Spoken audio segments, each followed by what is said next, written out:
अस्सलामुअलैकुम एवरीवन। सो आज की इस वीडियो में हम एक्सरसाइज 3.2 का जो क्वेश्चन नंबर 1 हमने स्टार्ट किया हुआ था, इसका पार्ट नंबर 9 जो है वो डिस्कस करेंगे। सो 1 से लेके 8 तक जितने भी पार्ट्स थे वो हम ऑलरेडी डिस्कस कर चुके हैं। सो पार्ट नंबर 9 की आज हम बात करते हैं। So let's start. So part number 9 सबसे पहले देखें ज़रा, integration theta square root -1 whole square divided by theta square root d theta. So हमने इस इंटीग्रांड को with respect to d theta जो है ना वो इंटीग्रेट करना है। सो बच्चों सबसे पहले हम इस न्यूमिनेटर में देखें, आपके पास ये स्क्वायर है, इसको मैं ओपन कर लेता हूँ। सो इंटीग्रेशन, इसको जब मैं ओपन करूंगा तो क्या हो जाएगा, थीटा स्क्वायर रूट इसका स्क्वायर प्लस 1 स्क्वायर -2 अपने पास से into first term into second term divided by इस थीटा स्क्वायर रूट को हमने ऐसे ही लिखना है डी थीटा। बेसिकली इसको मैंने कैसे एक्सपेंड किया है बच्चों, आपको पता है कि a minus b whole square किसके बराबर होता है, a square plus b square -2ab। So इस फार्मूला को यहाँ पे मैंने इंप्लीमेंट किया है। सो अब हम क्या करते हैं, देखें ये जो थीटा स्क्वायर रूट जो है ये इस स्क्वायर से कैंसिल हो जाएगा। सो हमारे पास क्या बचा जरा देखिएगा, इंटीग्रेशन यहाँ से हमें थीटा मिला प्लस देखिए 1 का स्क्वायर 1 ही होता है, माइनस इसको मल्टीप्लाई करें तो 2 स्क्वायर रूट थीटा आता है divide by theta square root d theta. So बच्चों अब हमने क्या करना है कि आपके पास ये जो डिनोमिनेटर है इसको हर एक टर्म से इलादा डिवाइड करना है। सो मैं डिवाइड करता हूं, जरा देखिएगा, integration theta divided by theta square root, यहां पे हम ब्रैकेट यूज कर लेते हैं, plus 1 divided by theta square root -2 theta square root divided by theta square root into d theta. So अब जरा हम इसको सिंप्लीफाई करते हैं। देखें यहाँ पे हमारे पास सबसे पहले मैं इसको लिख लेता हूँ। देखें इंटीग्रेशन यहाँ पे थीटा टू रेज पावर 1 है डिवाइडेड बाय ये जो स्क्वायर रूट है इसकी वैल्यू 1/2 होती है। सो यहाँ पे मैं इसको हटा के 1/2 लिख लेता हूँ, प्लस यहाँ पर भी मैं थीटा स्क्वायर रूट की जगह थीटा टू रेज पावर 1/2 लिखता हूँ, माइनस देखें यहाँ पे ये दोनों कैंसिल हो जाएंगे तो हमें सिर्फ 2 मिलेगा डी थीटा। सो अब हम क्या करते हैं बच्चों कि देखें यहाँ पे बेसिस सेम है तो पावर मैं ऊपर लेके जा सकता हूँ। यहाँ पर भी जब मैं फ्रैक्शन खत्म करूंगा और थीटा को ऊपर लेके जाऊंगा तो आपके पास थीटा की पावर माइनस हो जाएगी। सो फाइनली हमें क्या मिलेगा जरा देखिएगा, theta to raise power 1 minus 1/2, ये 1/2 ऊपर जाके माइनस हो गया, plus theta to raise power -1/2 -2 d theta. So बच्चों अब हम यहां से कंटिन्यू करते हैं, जो अगला स्टेप होगा हमारा जरा देखिएगा, यहां से हमारे पास 1 माइनस 1/2 1/2 मिलेगा। सो यहां पे मैं लिख लेता हूं, integration theta to raise power 1/2 plus theta to raise power -1/2 -2 d theta. आप लोग ये जरा देख लें, हमारे पास यहां पे देखें theta to raise power 1 minus 1/2 है। सो इसका जब मैं एलसीएम लूंगा 1 माइनस 1/2 तो एलसीएम हमारे पास 2 आएगा। सो यहां से हमें 2 माइनस 1 दिस इज 1/2 मिलेगा।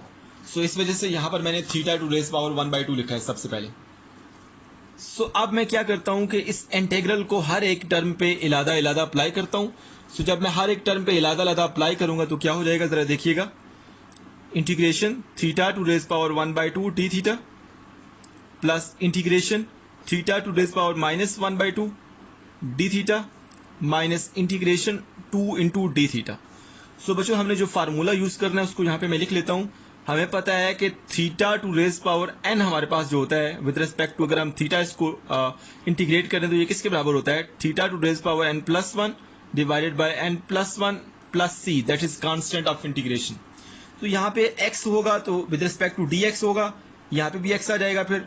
सो x to raise power n+1 divided by n+1। इस तरह के हम जो पहले पार्ट्स हमने किए हैं उसमें हमने वो y के विद रिस्पेक्ट टू फार्मूला ये यूज किया है, x के विद रिस्पेक्ट टू हमने ये फार्मूला यूज किया है। सो यहाँ पे जो भी वेरिएबल होगा उसके लिहाज से हम ये फार्मूला लिख सकते हैं। सो बाय द वे आपके पास इस फार्मूला को यूज करते हुए आपके पास यहाँ पे देखिए n की जगह 1/2 लिखा हुआ है, थीटा टू रेज पावर 1/2 लिखा है, तो यहाँ पर भी 1/2 आ जाएगा और यहाँ पर भी 1/2 आ जाएगा। सो इसको मैं यहाँ पे डायरेक्ट लिख लेता हूँ, 1/2 plus 1 divided by 1/2 plus 1 plus यहाँ पर ये -1/2 है, तो theta to raise power -1/2 plus 1 divided by -1/2 plus 1 minus 2 एक कांस्टेंट नंबर है। 2 का जब हम इंटीग्रेशन करते हैं with respect to d theta तो आपके पास 2 थीटा आता है।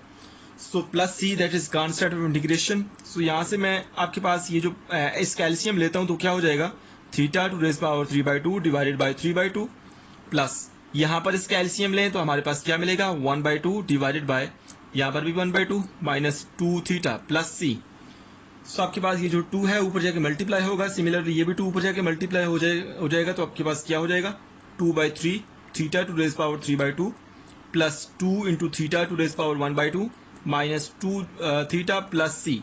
सो आपके पास ये इसका रिजल्ट आ गया। सो पार्ट नंबर 9 हमारे पास जो था उसका हमने इस तरह से रिजल्ट फाइंड किया है। सो आई होप सो आपको जो पार्ट नंबर 9 है इसकी अंडरस्टैंडिंग हो गई है। सो अभी हम जो पार्ट नंबर 10 है उसकी बात करते हैं। सो अभी हम पार्ट नंबर 10 की बात करते हैं। Integration 1 minus square root x whole square divided by square root x d x.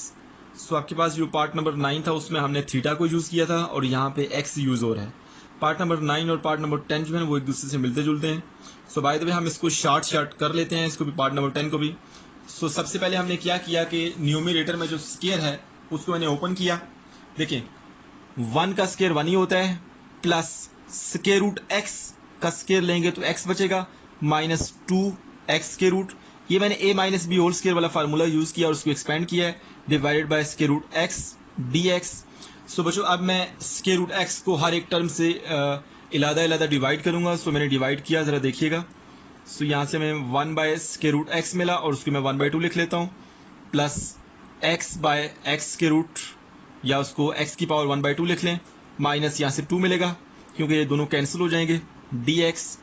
सो अब मैं क्या करता हूँ, यहाँ से फ्रैक्शन खत्म करता हूँ तो आपके पास एक्स टू रेज पावर -1/2 आएगा, plus x to raise power यहाँ पे पावर 1 है, नीचे 1/2 है, बेसिस सेम है तो पावर को इकट्ठा कर सकते हैं, 1 - 1/2 आ जाएगा, -2 डी एक्स। सो अब मैं ज़रा इसको सिंप्लीफाई करता हूँ। देखें ज़रा, x to raise power -1/2 plus x to raise power इस कैल्शियम लेंगे तो 1/2 बचेगा, -2 डी एक्स। सो अब मैं क्या करता हूँ, हर एक टर्म की इंटीग्रेशन अलादा करता हूँ। सो सबसे पहले मैं एक्स टू रेज पावर -1/2 की इंटीग्रेशन अलादा करता हूँ, plus integration x to raise power 1/2 d x और minus integration 2 into d x. So आपके पास वही फार्मूला हमने यूज़ करना है। फार्मूला क्या है, यहाँ पे मैं लिख देता हूँ, integration x to raise power n d x this is equal to x to raise power n+1 divided by n+1 plus C. So इस फार्मूला को यहाँ पर मैंने हर एक टर्म पे अप्लाई करना है। सो पहली टर्म पे अप्लाई करूंगा तो आपके पास रिजल्ट क्या आएगा, -1/2 प्लस 1 करूंगा तो 1/2 बचेगा, और -1/2 प्लस 1 को डिवाइड भी करना है तो उसका एलसीएम लेने के बाद 1/2 बचेगा, प्लस यहाँ पर हमारे पास 1/2 प्लस 1 करेंगे तो 3/2 आएगा और डिवीजन में भी 3/2 आएगा, माइनस यहाँ पे 2 का integration with respect to d x 2x आएगी। सो फाइनली हमारे पास जो रिजल्ट आएगा बच्चों, उसको यहाँ से इसको मैं 2 को ऊपर लेके आता हूँ, सिमिलरली इस 2 को भी ऊपर लेके आऊँगा तो आपके पास 2x to raise power 1/2 plus 2/3 x to raise power 3/2 minus 2x plus c, यहाँ पर c भी ऐड करना है हमने, that is constant of integration. तो आपके पास ये रिजल्ट आ गया पार्ट नंबर 10 का। सो आई होप सो आपको पार्ट नंबर 10 की अंडरस्टैंडिंग हो गई है। पार्ट नंबर 10 जो है वो पार्ट नंबर 9 से मिलता जुलता है। सो आपने परेशान नहीं होना।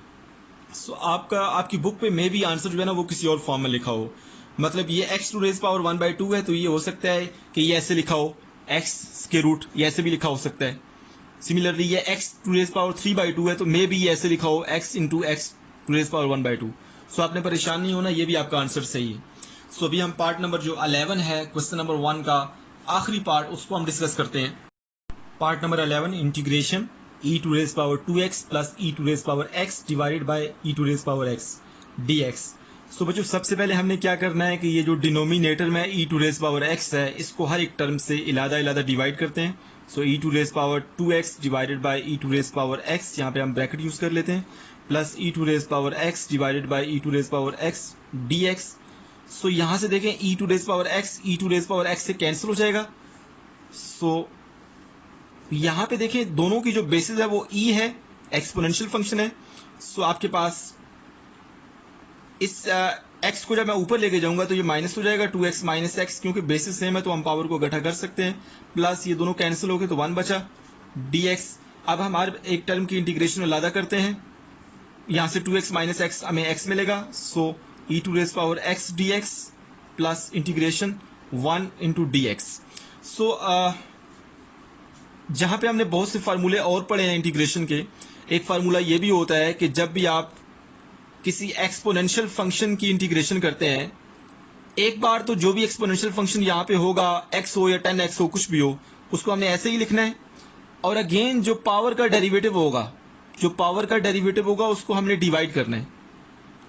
डेरिवेटिव के केस में हम पावर के डेरिवेटिव को मल्टीप्लाई करते हैं, लेकिन इंटीग्रेशन जब हम करते हैं एक्सपोनेंशियल फंक्शन की, तो एक बार तो वही होता है e to raise power x, और अगेन जो पावर का डेरिवेटिव होता है, क्योंकि यहाँ पे x है तो x का डेरिवेटिव 1 होता है, तो आपके पास इस तरह e to raise power x की इंटीग्रेशन जो होती है वो e to raise power x ही होती है।